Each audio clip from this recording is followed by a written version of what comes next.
এরকম সুদর্শন হলে তো পুরো বাংলাদেশের সব নায়িকাদের ফেভারিট।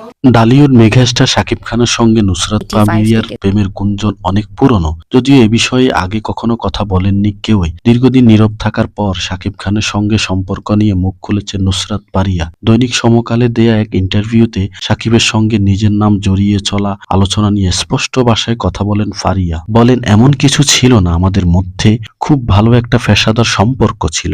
আমরা একসঙ্গে সিনেমা করেছি, বিজ্ঞাপনে কাজ করেছি, স্টেজ শোতে পারফর্ম করেছি, সবটাই কাজের জায়গা থেকে। প্রায় 5 বছর আগে মুক্তি পাওয়া শাহিনশা সিনেমায় জুটি বেঁধে অভিনয় করেন শাকিব খান ও নুসরাত পারিয়া। এরপর আর কোনো নতুন সিনেমায় তাদের একসঙ্গে দেখা যায়নি। কেন এই জুটির পুনরাবৃত্তি হয়নি, এমন প্রশ্নের জবাবে ফারিয়া জানান, বিষয়টি তার কাছে পরিষ্কার নয়। ফারিয়া বলেন, এটা আসলে আমি নিজেও জানি না। এমনকি আমি শাকিবকে একবার বলেছিলাম, তিনি বলেছেন আমাদের একসঙ্গে কাজ করা উচিত। এখন তিনি নতুনদের সঙ্গে কাজ করছেন, সঠিক সময় আরো ভালো গল্প এলে হয়তো আবার কাজ করতে পারি। সাক্ষাৎকারে কারাগারে কাটানো সময়ের কথা স্মরণ করেন নুসরাত পারিয়া। তিনি বলেন, জেলখানায় সবাই আমার সঙ্গে যে সহানুভূতি আর ভালোবাসা দেখিয়েছে তা আমি ভাবতেই পারি না। সবাই আমাকে যথেষ্ট সম্মান দিয়েছে। প্রায় 48 ঘন্টা আমি না খেয়েছিলাম। দেখেছি মানুষজন লতি দিয়ে ভাত খাইয়ে দিচ্ছে, সকালে রুটি ভেঙে মিষ্টি কুমড়া দিয়ে খাইয়ে দিচ্ছে। অভিনেত্রী আরো বলেন, আমি যতটুকু মনে আছে আমার চোখ দিয়ে অনবরত পানি ঝরছিল আর ওরা আমাকে খাইয়ে দিচ্ছিল।